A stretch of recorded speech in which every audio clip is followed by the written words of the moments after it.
S.H.Figuarts' Dragon Ball Z Bulma Journey to Planet Namek was released here in Japan on the 25th of November as a premium Bandai web exclusive and retails for 6,000 yen or $50 US.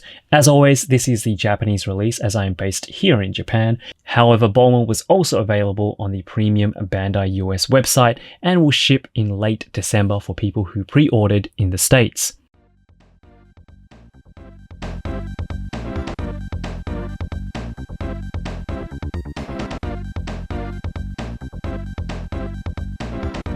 Bulma Journey to Planet Namek, or Namek Saga Bulma, which is what I'll be calling this figure for the purpose of this review, is the fourth figure in the S.H.Figuarts series, the first being one of her very iconic looks as she appears on one of the covers of the original Dragon Ball manga. I like to call that one Machine Gun Bulma. I'm sure there's probably an official name for her in this particular look, but if you guys know what it is, please let me know in the comments. The figure was later re-released as an exclusive repaint to better match the manga artwork. The second figure, or I guess you could say technically the third, was of Bulma as she appeared in the mainline Dragon Ball anime.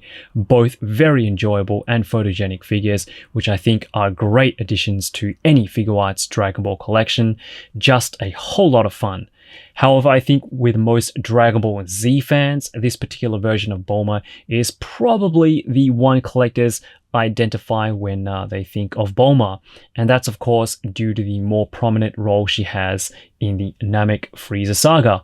Tamashii continues to deliver a really faithful anime-esque head sculpt, which I think is really expressive and captures that anime look perfectly, which is one of the reasons why I enjoy the Bulma figures so much.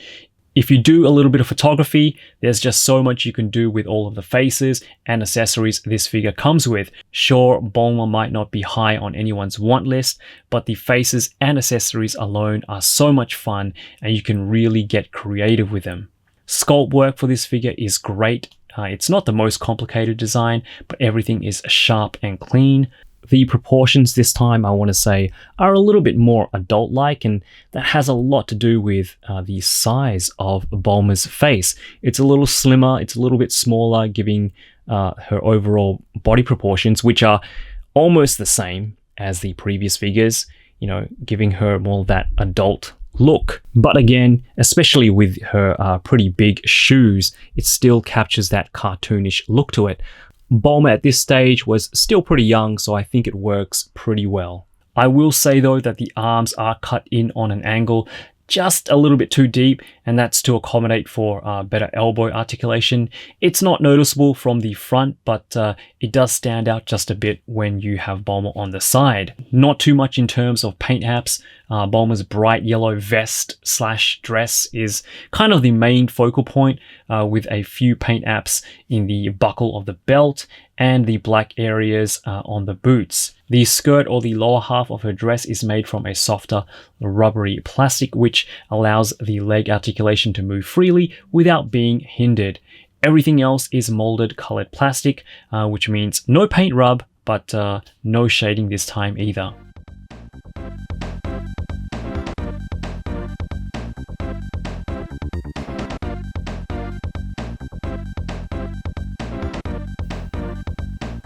Okay, so jumping into the articulation, Bulma here pretty much uses the same setup as the previous Bulma figures. So if you have any of those figures, even Lunch for that matter, you kind of know what you're getting yourself into. It's pretty good, very decent articulation, and you're gonna get, you know, very good range of motion. You can get Bulma into some really interesting poses that you would want Bulma to get into. Or, you know, if you do a bit of photography or anything like that, you know, it does make for a very fun, a very, you know, movable figure. So starting off with her head, it is a ball hinge with a peg that goes straight into the base. So Bulma doesn't look up too much because you have the hair there at the back and it kind of, you know, gets in the way there, but she can move her head down about this much. You have side to side rotation, and you do get a bit of tilt there as well. The neck piece there isn't independent, and it is part of the torso. The arms here, they are on a hinge, a ball hinge that goes straight into her torso. Very similar to how the head works. And you can move her arms out 90 degrees. Yes, you do get 360 rotation there, but because of her shoulder pads, it does kind of get in the way. She doesn't have any butterfly joints, so this is as far as you're going to bring her arms into her chest. So that is a little bit restricted. There is, I guess you could say, an upper shoulder swivel. That is. There is single jointed elbows, but because of the way that the forearm and her arm here is sculpted, you do get really good range, way past 90 degrees. And of course you do get, your standard swivel and hinge there at the wrist as well. Her torso, very nice torso, a little bit squeaky there, but we do get waist rotation, and she's got some really good ab crunch as well. Upper and lower torso, they are separate pieces, and you do get some tilt as well, and around and around. As I mentioned earlier, these skirt pieces here, they are pliable, rubbery plastic. So though it does, kind of want to push the legs down, it doesn't really hinder any of the articulation. But you do get that, that cut here.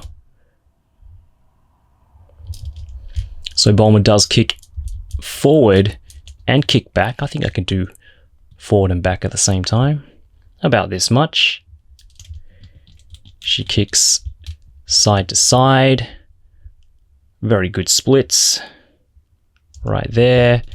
There is an upper thigh cut as well. Again, single jointed, I guess, disc joints. Very similar to Figma figures. But it gets past 90 degrees, which is great. There is no boot cut, but you do get swivels there at the ankle, and she does bend her feet down about that much, and not too high up, but you do get a bit. And of course you do get ankle pivot, which is fantastic on this figure, and of course toe articulation.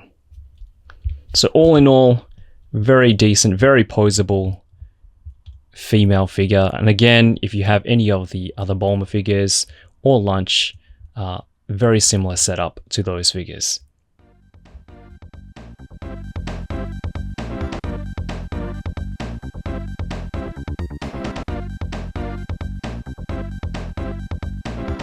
With all Bulma releases, you know you're going to get plenty of accessories, since the figure itself isn't the biggest or the most substantial in terms of plastic used. For hands, we get 2 fists, 2 open palm hands, 2 index finger pointing hands, and 1 right hand to hold the Dragon Ball radar. Bulma comes with 4 very expressive faceplates, a smirk smile face, a happy expression face, a surprised, or I guess you could say scared face, and a facial expression that looks like she's kind of freaking out. We also get Bulma's safari hat in the form of an extra headpiece. The base head or the hair is connected to the hat, so you have to remove the entire head to change out the normal head to the hatted head.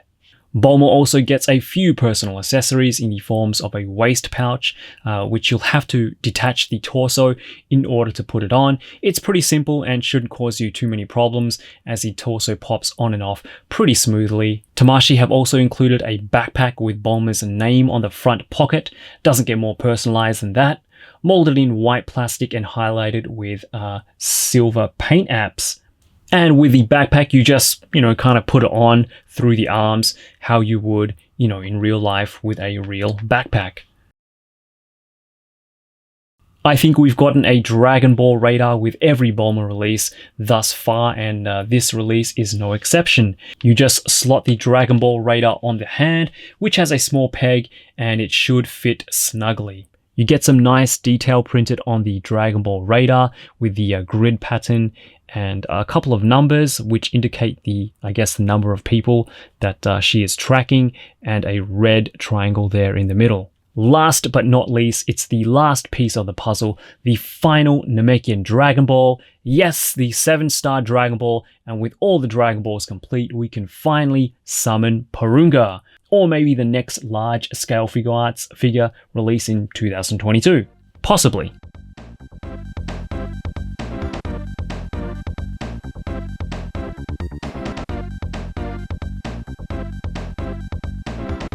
But this is in fact the last figure of Wave 1 of the Namek Saga figures Tamashii has put out.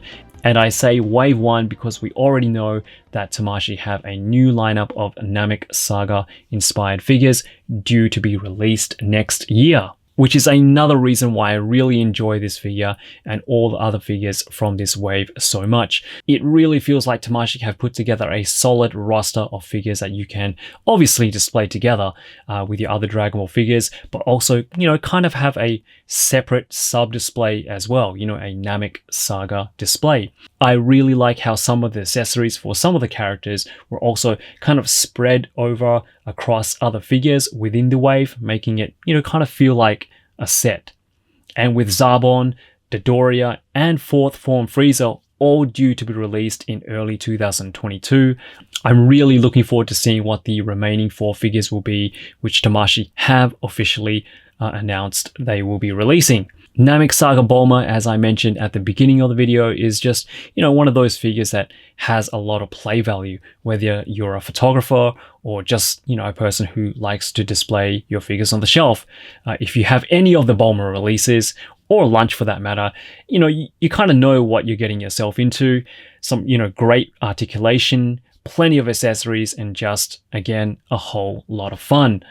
I would have liked to see a couple of capsule accessories as well included with this release, but if you picked up the Dragon Ball Bulma, which was the last Bulma that came out last year, you can kind of, mix and match the accessories, which adds even more play value as well. It might be a little bit more expensive and harder to get a hold of than the regular release, the Journey Begins Bulma, but if you want a Bulma from the Dragon Ball Z series, then this is the one to go with. Alright, so that's all from me. I was really looking forward to reviewing Super Saiyan 4 Goku this month, but at least Tamashii have confirmed a date of the 23rd for next month in November. Not long to go, and I guess good things always come to those who wait. Just a little bit longer, but I guess good things come to those who wait. Anyway, thank you for watching. You guys are the best. Stay safe out there, keep healthy, and as always, yoroshiku.